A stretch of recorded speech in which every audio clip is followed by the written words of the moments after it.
right, wrestling fans, welcome back. This is another action-packed week of IPW Weekly Recap. I'm Aaron Royal, and I'll be joined later, as always, by the hardcore giant, Ron Niemi. And fans, you've got a treat this week. Coming up first, we've got tag team action. The unusual tandem of Dagon, Briggs, and the Bug take on Special Ed and Corky, known as ShortBus. And then we've got TV title mania coming up. First, in a number one contenders match for that TV title, you've got Devin, Nash, the stiffest man in all of IPW. He's taking on the lesser evil, Juan DeSanto. And then in our main event, it's a TV title match itself. The champion, Dr. Heresey, taking on former champion and current member of the Professionals, Pat McGroin, who will be led to the ring as always by the Canadian strongman, Pat Powers. You've got to come check us out in Winter Haven tomorrow night, June the 15th, and here at the WrestlePlex, June the 21st for Fan Appreciation Night. Fans, let's go to that tag team match right now. All right, fans, here you see the opening contest. He's got a little bit different look coming out, but with that gut, everybody knows it's the Bug. The Bug has actually whipped himself into some pretty good condition, mostly known for that huge gut that he possesses. When he comes in, he's moving up the ladder of competition, and he's teaming up with, of all people, Dagon Briggs, managed by the Hot Seven. Seven, always very voluptuous coming out to ringside. Let's just hope for Bug's sake that Dagon doesn't get sick in the ring this week. Dagon Briggs not happy that he's teaming up with the Bug. His partner, Naftali, was down working for Bobby Rogers, FOW, and he got stuck with Bug as a partner to face two of the most big fan favorites in IPW, ShortBus, Special Ed, and Corky. I tell you what, we got our new tag team champions again in Wrongful Death, now 3-time tag team champions. Bug thought he'd get to go in here and defend the tag team belts with Dagon Briggs. Dagon told him, no way, let's just go in there and beat the hell out of these ShortBus kids. Let's see if these two can even get along, much less win the match. You gotta give Wrongful Death a lot of credit. They lost the IPW Tag Team Championship to Frankie Capone and Python up at Deltona at Pine Ridge High School. And the very next night, they lost the NWA Florida Tag Team titles to the Shane Brothers at the Florida WrestlePlex. But they come back strong. They once again won the IPW tag titles, and you see ShortBus using each other as a battering ram of sorts to absolutely level Bug.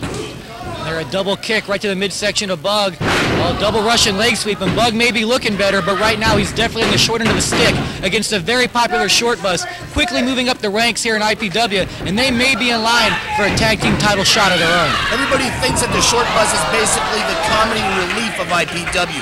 Yeah, they're over. Yeah, they're funny as hell, but the truth is, you got to take these two seriously. They could contend for the IPW tag team titles. They could gun in for the NWA Florida or Jersey All-Pro tag team titles held by the Shane Brothers. Right now, they're in there with Bug, who absolutely levels Corky with a big suplex. Great suplex by Bug. Corky already had his shoulder hurting as he dove at Bug earlier and missed, ran that shoulder right into the ring post. These two guys have great teamwork, but if you got a limb taken out from under you, your shoulder's hurting, you're going to get taken advantage of, and Bug shows that he's becoming a veteran, taking quite an advantage. A nice chop right across the chest of Corky. Once again, I got to put Bug over, man. You talk about a guy absolutely turning over in less than a month. He used to be, but he still resorts to grabbing the hair of Corky and pulling him down to the mat. When you talk about in 1 month, he went from about one of the pudgiest Pillsbury Doughboy-looking guys in IPW to he's whipping himself into condition. He's been in the gym, he's been tanning, he's been getting a hell of a... Wait a second. All right, Ron, let's not get any other affiliates don't want to use us here. You see some teamwork there by Dagon Briggs and Bug. Bug was perched on the top rope, got a little bit of attention of Corky and Special Ed. Dagon Briggs comes right in and starts beating the hell out of Corky one more time. And right now, Ron, I'm going to let you take over as I'm just going to stare at 7. Are you staring at that beautiful cleavage and I happen to be staring at me right through the monitor? I'm sorry, what? Exactly. Dagon Briggs absolutely brings a huge knee right up into the midsection of Corky. Again, you got to take these guys a hell of a lot more serious than what people like Dagon Briggs, Naftali, and Bug decide to. They get in there and they think it's a night off. Naftali decides to go on tour on a night where he's got a match like this, and Dagon Briggs ends up with, he thinks, stuck with Bug as his partner. The truth is, Bug is a hell of a tag team partner. He could contend for the IPW Cruiserweight Championship at any time, held in that unified title by Justice. I tell you what, Bug, you talk about him contending. Bug actually had a great match with Justice and Livewire, kept up with those two big high flyers. Some people said he couldn't do it, but he proved every single one of them wrong. What in the world was that? I have absolutely no idea what you call it. I know it's not a lucha spot. I think it's a big kick up and over, drop him into a reverse DDT, Dagon Briggs style gimmick. Thank you for clearing that up. Absolutely. Almost a 3 count there. Looks like Dagon Briggs didn't hook the leg, thought he had Corky. But we've seen Corky and Special Ed get beat up before. Every time you think these guys are out, they just keep coming back. And eventually in the end, they usually hit you with one of their finishing spots, including the bus driver by Corky. Corky doesn't matter if he hits you with the bus driver. He don't care if he's getting used as a back ram, and he don't care if his partner's coming off with a huge big drop kick off the middle of the rope right in Dagon Briggs. Tomorrow night at the Chain of Lakes Civic Center in Winter Haven, Florida, you're going to see great action just like this. It's IPW's debut. Like I was saying, tomorrow night, Chain of Lakes C-Man Battle Royal, where the last man on the outside of the ring is the winner. You're going to see the NWA World Tag Team Champions, the Heavenly Bodies, defending against the Shane Brothers. You're going to see some of the greatest competition. You're going to see the new IPW Heavyweight Champion, Agent Steel, the new champion IPW, defending against Rod Steel. That ought to be a hell of a match, Aaron. Steel versus Steel. Rod Steel, I guess we won't say lucked into it. He's a hell of a competitor. But when that match was signed, it wasn't for the heavyweight title. But now with a brand new champion in Agent Steel, it is. And I tell you what, Special Ed taking it right to Dagon Briggs. This is what we were talking about, Ron. You can never count out a team like ShortBus. And here comes Special Ed. But no, Dagon Briggs showing that he isn't quite worn out as Ed thought he was. They're making the same mistake Dagon Briggs was making earlier about them. It doesn't matter who it is on the IPW roster. The belts have been moving around a hell of a lot more lately. Mike Sullivan defeated Billy Fives up in Deltona at the Pine Ridge High School. Nice leg drop by Bug across the neck of Special Ed. Again, Jim Bragg with a very slow count, but for the age of 93 years old, he's right there and doing the best he can.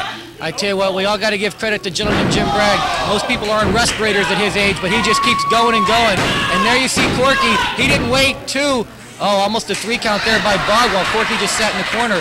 But there you see Corky going in, taking out Dagon Briggs on the outside, trying to turn this into a little melee. The crazier it gets, the better for Special Ed and Corky. The more discombobulated this match is, the more... Wow! Bug with huge offensive maneuver right off of his right shoulder and drops Special Ed into a huge powerbomb. Almost breaks his neck. Moments before that, he hits a huge fisherman's buster on him. And then he gets speared by Corky. And Special Ed with the 1, 2, 3. That's got to be considered a huge upset, Aaron. Definitely a huge upset. Even without Naftali there, Dagon Briggs and Bugs are the veteran duo. Everybody thought going in they were the favorites. But once again, rising up the tag team ranks are Special Ed and Corky. They're known as the Short Bus. Fans, we're going to be back with more weekly recap in just a few minutes.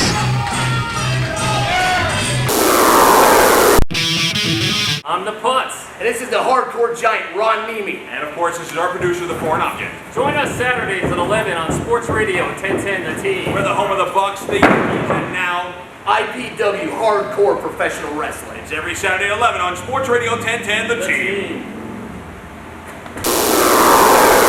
Big upset for Special Ed and Corky. ShortBus keeps on rolling here in IPW, and they're going to be in that reverse battle royal, that crazy match that only IPW can bring you when we're in Winter Haven tomorrow night, June the 15th. And fans, also on the line, the tag team titles, now held 3 times by wrongful death. Naftali and Dagon Briggs, those guys have earned their place atop the IPW tag team ranks, and it just gets better and better when those two are involved. And fans, let's not forget, right back here on June the 21st at the WrestlePlex, Fan Appreciation Night. Come in here for half price and enjoy all your IPW favorites. But coming up now, we've got 2 big men. It's Devin Nash taking on the lesser evil Juan DeSanto in a number 1 contenders match for the TV title. Fans, check out all that crazy action coming at you right now.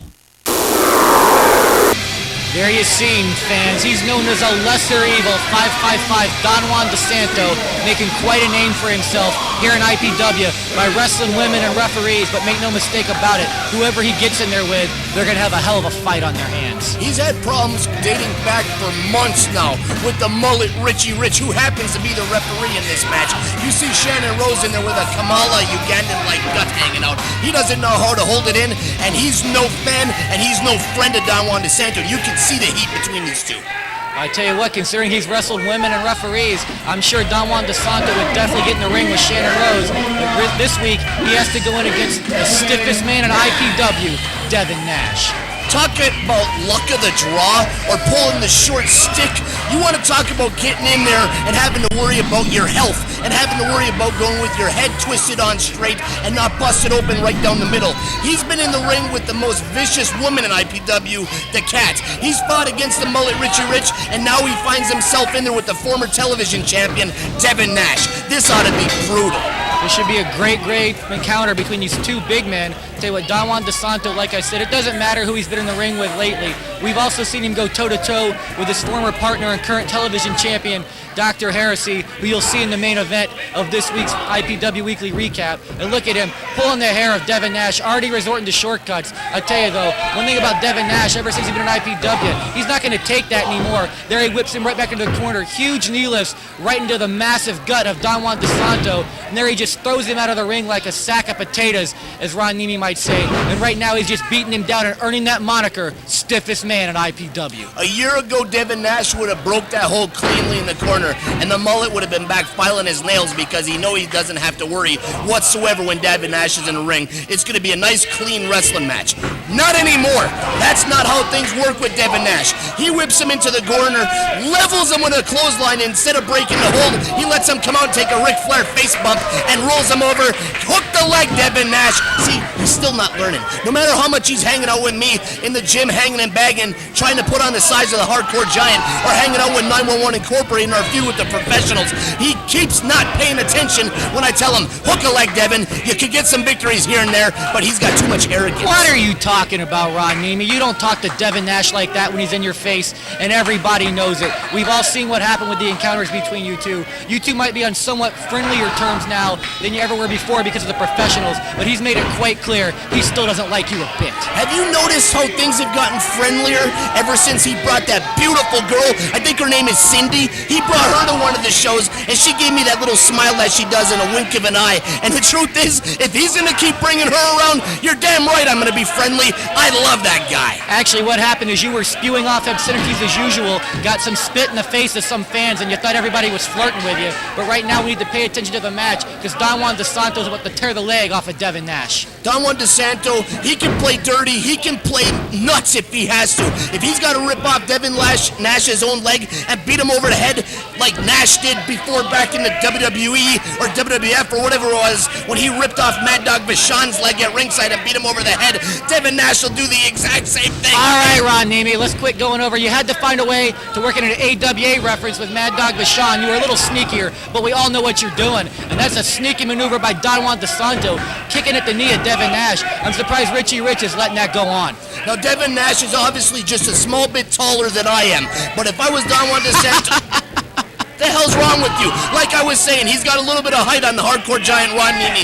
But if I was Juan DeSanto, I would do exactly what he's doing right now. I would work on that leg. I'd take out that wheel because Devin Nash is no good whatsoever if he's going to be trying to operate with one leg. Next thing I'd do, I'd go to that arm because with one arm and one leg, he's useless. Well, that's true, Ron Neimi. As we say here all the time on Weekly Recap, you can call wrestling new sports entertainment, you can call it whatever you want, but it doesn't change the old adage that if you take out a wheel from somebody, a la Anderson style, that you've taken away one hell of their offense. Right there, Devin doing the best that he can, going right there, dropping Juan DeSanto's chin right in his head. Juan looks like he might have bit his tongue clean off right there, and now these two trade fisticuffs, and you don't want to do that with Devin. You don't want to go out there and throw. Look at that huge boot, absolutely levels Juan DeSanto. Again, cover him, Devin Nash, cover him. I don't know, why is he over there in the corner, John with the mullet, Richie Rich? There's heat with the mullet and there's heat with Juan DeSanto, and there you see him, the IPW television champion, Dr. Heresey. And once again, just as easy as that, Devin Nash, he's hypnotized, he's transfixed by that belt that he still claims is rightfully his. Well, we all know that he got screwed out of that title after some massive chair shots, courtesy of people sent in by the Hardcore Giant Ron Neimi. Well, oh, look at that stunner by Richie Rich. Did he do that on purpose because Devin hit him, or is he just discombobulated? I'm not sure, Neimi. Devin Nash hits Richie Rich with a reverse elbow, and he gets a big stunner for his troubles. I do think, and there's the 3 count. I do think the mullet knew what he was doing. I think he knew damn well what was going on, and he just cost Devin Nash a big win. He cost him being the #1 contender for the IPW TV title. This is just the beginning of a very long story.